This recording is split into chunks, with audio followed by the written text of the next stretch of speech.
that obviously you can do it without breathing, but if you do it with breathing, it just makes it, I don't know, I combine it with breathing because it just makes it that much more effective for me. Although I find myself actually doing that, realizing that I'm tense and actually doing that release sometimes too. So there's that too. But that's the big kahuna. The most important thing in all the rules is that diaphragmatic release. If you're breathing in like that, it's the wrong answer. You got to breathe in and let that diaphragm go, which means your shoulders probably won't be moving. And so the rules are in through your nose, out through your mouth. And by the way, if you want a longer description of the neurological basis of this stuff, go back to last week, and I did a whole big long thing about this stuff. In through your nose, out through your mouth, count, meaning that the in-breath and the out-breath are the same number. Doesn't matter what the number is, just make sure it's the same number. Back free, so that you're not sitting in some kind of position that's making it even harder to do this diaphragmatic release. If you physically can't do that, it's cool. It doesn't matter. If you can, that's fabulous too. Diaphragmatic release. Breathe back into the nose, out the mouth, the counting thing, and most importantly, practice. Because as I've said a bazillion times, the only folks who I've worked with on these ideas who found them not to be useful, when I ask them the question, have you been practicing? They always say no. And practicing means not when you really need it, not when you're really tense, not when you're flipping out, not when you're stressed out, not when you're trying to sleep, although you can absolutely use it during those times. Practice means I do it first and last thing every single day, and I do it because I'm practicing. That's what I'm doing then. You're practicing if the only reason why you're doing it is to do it.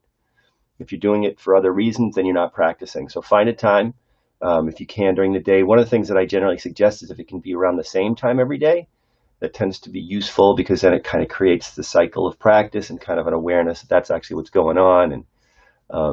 And the idea that practice thing is a way of getting really comfortable and familiar with what you're doing, because it just makes it that much more useful. Just like when you practice anything. I was going to say typing.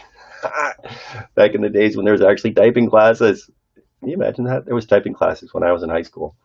People weren't constantly typing. Typing wasn't a thing that we all did all the time, every single day. Not that everybody does that, but you know what I'm talking about. It's way more prevalent now than it was then. And so a little thought to throw out about basics and simplicity and keeping things simple. Back to the notion, the difference between the things that we can control and the things that we can't. And that really kind of taking on that notion of the things that we can't control. There's just so much in the world right now that's very difficult and very confusing and very upsetting, and the vast majority of it is outside of our control. But then bringing it back to local, because there are things that you can absolutely do with and for those folks who are directly around you. And one of the things that I'm holding on to very tightly right now is curiosity. Not only because curiosity makes my life more fun, but because it also keeps me in position in relation to the folks who are around me, whose ideas might at first glance seem like ideas that I don't agree with. And I can stay in that curious position, then it makes it more likely that I'll get to a place where there might be some commonality, there might be some common ground, there might be some, I kind of think the same way about that. And so, where we can kind of come together as a country in a very difficult time, or wherever you are, all over the world. I mean, that kind of curiosity around difference in experience, it can be applied to anybody everywhere and everybody anywhere. So anyway, some stuff to think about. Back to Basics Sunday. Hope everybody's having a great day. It's another spectacular day here in Northeastern United States, and I'm really grateful to be here. As I am, that other practice, the gratitude practice, is taking up that position of gratitude as often and frequently as I possibly can. A, because I can, and B, because it really makes me feel good.